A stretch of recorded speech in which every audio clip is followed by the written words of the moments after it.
I'm here with Rich Robinson. Rich is a friend and mentor to Kerry and myself. He with his wife Anna are the founders of Catalyze Change that seeks to empower leaders and catalyze kingdom movements around the world. Rich, it's great to be with you, and I'm asking, what is the big question that the church should be seeking to answer as we move towards a post-pandemic world? What's the defining question, do you think, for this defining moment?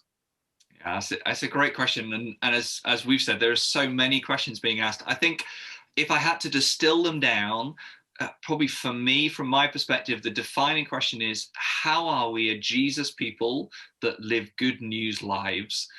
And I think for me, there's this sort of juxtaposition, this challenge of what the thrust should be is, how are we living good news in the community and in the neighborhood, rather than just how do we gather back together in the building. And I have nothing against buildings, nothing against gatherings. We need both gathered and scattered, center and edge. But I think for me, it's not about how do we return back or how do we reorientate towards normal. It's how do we look ahead? How do we live Jesus lives in the midst of challenge, struggle, strife, uncertainty, disruption?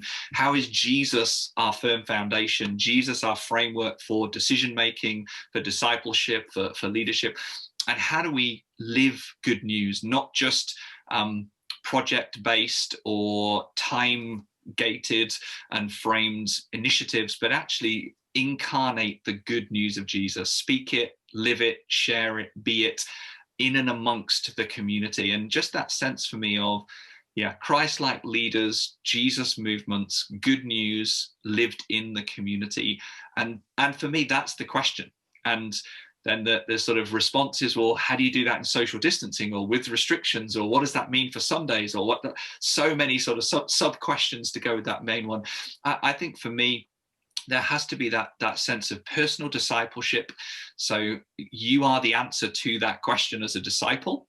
And then it's finding places of passion, places of need, places of opportunity where we can live amongst and minister alongside and really prioritize city transformation and social transformation, not just church growth or not just personal development. So lots in there, not an easy time, not an easy question, but that would be my sense. How are we Jesus people who are living good news lives out in the community?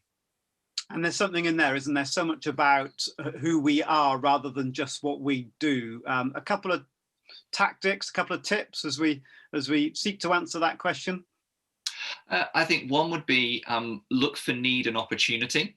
So in your everyday life, what is good news to people? Where do I see bad news, or where do I see deficit or gap? And not just sort of a one-off commitment to try and change, but look for those places where good news meets bad news, where a gift or provision meets deficit, and live amongst. That would be the other tactic. It's not doing mission to people, but it's living life alongside people. So place of passion or a place of need, and then live amongst rather than do to, would probably be two things to think about.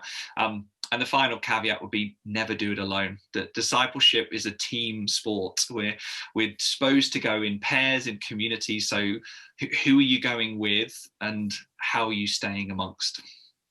Rich, thanks so much. That's a brilliant challenge to live a Jesus-shaped life in the season that God's calling us into. Thank you very much.